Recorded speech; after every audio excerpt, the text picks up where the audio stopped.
चलिए स्टूडेंट चालू करते हैं कक्षा 9 का पहला पाठ संख्या पद्धति का दूसरा एक्सरसाइज 1.2। आप प्रश्न देख सकते हैं जिसका पहला प्रश्न है नीचे दिए गए कथन सत्य है या असत्य, कारण के साथ अपने उत्तर को दीजिए।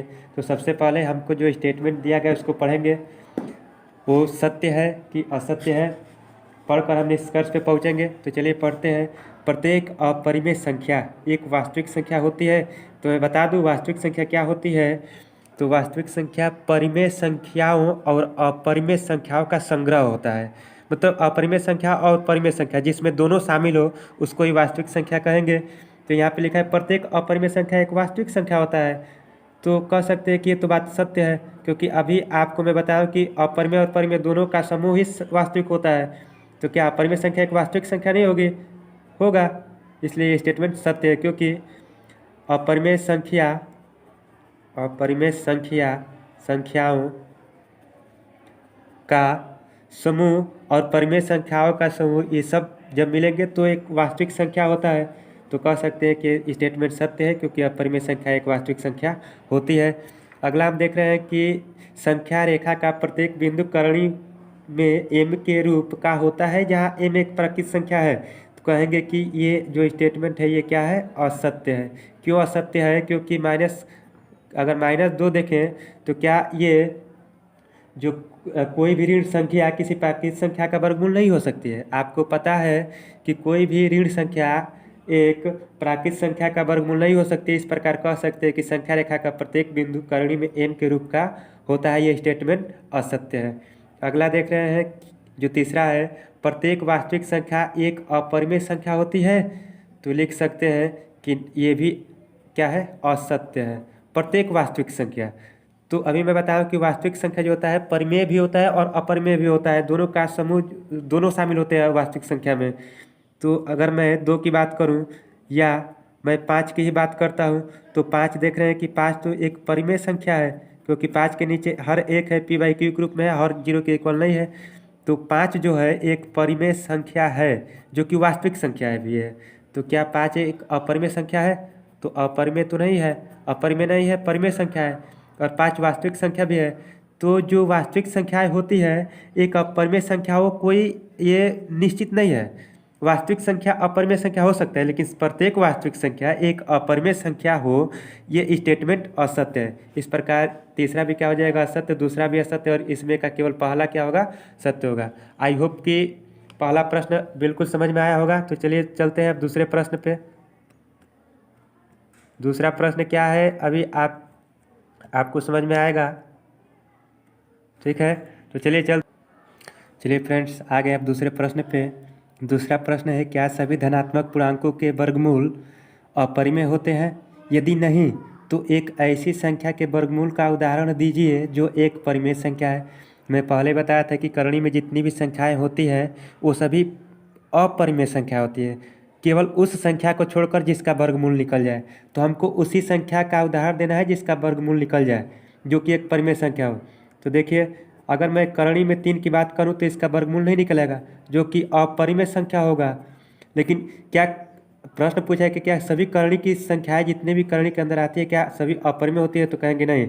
उसी जो नहीं होगा जिसका वर्गमूल निकल जाएगा उसका एग्जाम्पल देना है। तो जैसे मान लीजिए करणी में 25 हो गया, क्या करणी में 25 का वर्गमूल निकल जाएगा? तो कहेंगे कि हाँ निकल जाएगा। करणी में 25 जो है 5 का वर्ग है, तो करणी में हम 5 × 5 ऐसे लिख सकते हैं, जोड़ा बन गया तो इसमें से एक बाहर निकल जाएगा, जो कि 5 देख रहे हो। अभी मैं बताया हूँ कि जो 5 है ये तो परिमेय संख्या होता है कि नहीं। तो हमको इसी चीज़ का एग्जाम्पल देना था, जो कि करणी में 25 जो होगा एक परिमेय संख्या का एग्जाम्पल है, क्योंकि करणी में 25 का वर्गमूल निकल जाएगा। इस प्रकार आपका प्रश्न जो था, क्या सभी धनात्मक पूर्णांकों के वर्गमूल अपरिमेय होते हैं? यदि नहीं तो एक ऐसी संख्या के वर्गमूल का उदाहरण दीजिए जो एक परिमेय संख्या हो। तो हमने किसका एग्जाम्पल दिया? तो करणी में 25। करणी में 25 एक ऐसी संख्या है जिसका वर्गमूल निकल जाएगा 5, जो कि एक परिमेय संख्या हो जाएगा। आई होप कि प्रश्न संख्या दूसरा का सलूशन भी आपको समझ में आया होगा। चलिए फ्रेंड्स, तो आगे हम तीसरे प्रश्न पे। तीसरा प्रश्न क्या है पढ़ते हैं। लिखा है, दिखाइए कि संख्या रेखा पर करणी में 5 को किस प्रकार निरूपित किया जा सकता है। आपको संख्या रेखा पे करणी में 5 को निरूपित करना है। तो सबसे पहले आप क्या करेंगे? तो सबसे पहले आप एकक लंबाई का एक रेखा खींचेंगे, उसका नाम ओ ए रख सकते हैं, ठीक है। ये एकक लंबाई का होना चाहिए, एक इकाई का, एक इकाई यहाँ पे लिख दिए। अब इस लाइन पे आप एक इकाई का लंब रेखा खींचेंगे। आपने इस पे लंब खींच दिया जो कि 90 अंश का होगा। इस बिंदु को हमने बी नाम दे दिया। अब ओ और बी को क्या करेंगे, मिला देंगे। तो स्टूडेंट आप देख रहे हैं कि ये ए ओ बी एक समकोण त्रिभुज दिख रहा है, जिसमें आप पाइथागोरस प्रमेय लागू कर सकते हैं। अब पाइथागोरस प्रमेय क्या होता है तो मैं यहाँ पे लिख देता हूँ, पाइथागोरस प्रमेय। देखिए स्टूडेंट, बहुत ही सिंपल तरीके से इस क्वेश्चन को मैं बताऊंगा। तो पाइथागोरस प्रमेय क्या होता है, तो ये एक समकोण त्रिभुज में लागू होता है, जिसमें ये होता है कर्ण का स्क्वायर बराबर लंब का स्क्वायर धन आधार का स्क्वायर। तो इसमें जो 90 अंश के सामने वाली भुजा है ये कर्ण है, और ये लंब है, और ये जो भुजा ओए दिख रही है ये आधार है। तो इस प्रमेय का प्रयोग करके हम ज्ञात कर सकते हैं। देखिए यहाँ पे जो कर्ण होगा, कर्ण का स्क्वायर जो होगा ये होगा लंब का स्क्वायर। लंब इस पे देख रहे हैं कि ए बी है, जिसका हम एक इकाई मान रखे थे। तो एक का स्क्वायर धन आधार देख रहे हैं कि एक इकाई है, तो इसको में भी एक का स्क्वायर कर देंगे। तो यहाँ पे जो कर्ण का आपका स्क्वायर होगा, एक का स्क्वायर एक धन एक का स्क्वायर एक, तो कर्ण का स्क्वायर बराबर ये तो 2 हो जाएगा। और यहाँ से कर्ण बराबर क्या हो जाएगा, जब दोनों पक्षों का वर्गमूल निकालेंगे तो करणी में 2 हो जाएगा। तो इस चीज़ का मान करणी में 2 हो गया। अब हम क्या करेंगे, तो फिर इस बिंदु पे एक लंब रेखा एक इकाई का खींचेंगे। यहाँ पे लंब होना चाहिए, कितनी इकाई का होना चाहिए, तो एक इकाई का। ये बी हो गया, तो इस बिंदु को हम सी रख देंगे। फिर सी और ओ को क्या कर देंगे, मिला देंगे। जिस प्रकार हम ओ बी को निकाले थे उसी प्रकार अब ओ सी को निकालेंगे। तो देखिए स्टूडेंट, ये करणी में 2 है, ये 1 है। करणी में 2 का स्क्वायर करेंगे तो 2 होगा, और 1 का स्क्वायर 1 होगा, तो 2 1 3 हो जाएगा। तो इसका मान कितना हो जाएगा, करणी में 3। और फिर करणी में 3 हमको तो करणी में 5 प्रूफ करना है।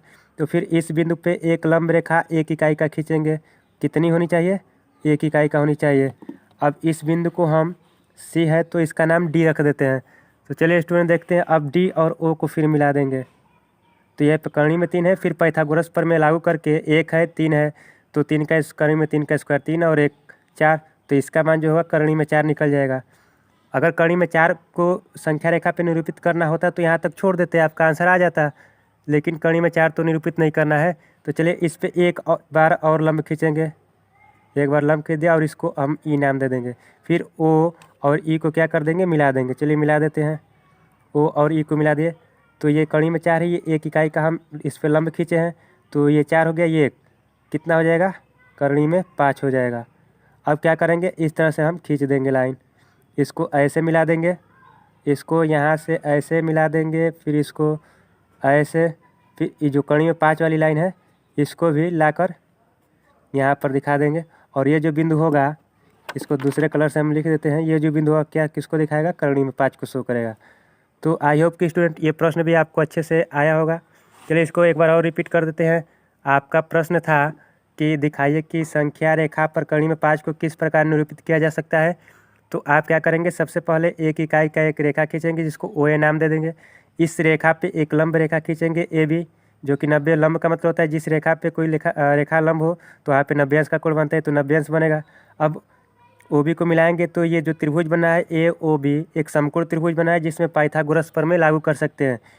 तो 90 अंश के सामने भुजा कर्ण कहलाती है।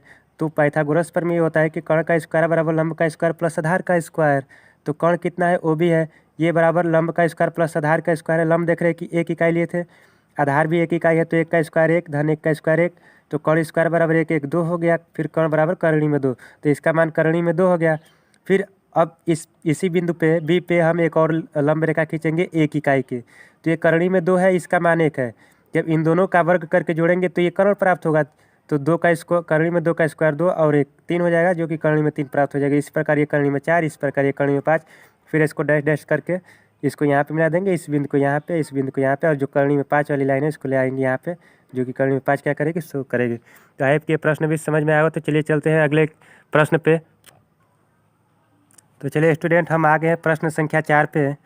प्रश्न संख्या क्या है, तो लिखा है कक्षा के लिए क्रियाकलाप। ये क्रियाकलाप है वर्गमूल सर्पिल की रचना करना है। ठीक है, तो चलिए पढ़ते हैं क्या दिया। कागज़ की एक बड़ी शीट लीजिए और नीचे दी गई विधि से वर्गमूल सर्पिल की रचना कीजिए, जैसा कि हम अभी प्रश्न संख्या 3 में किए हैं। सबसे पहले एक बिंदु ओ लीजिए। इसमें देख भी रहे हैं आकृति में लिखा है ओ बिंदु, और एकक लंबाई का रेखाखंड ओपी खींचिए। यहाँ पे एकक लंबाई का रेखाखंड ओपी खींच दिया गया है, जिसमें एक इकाई का लंबाई दिखाया गया है।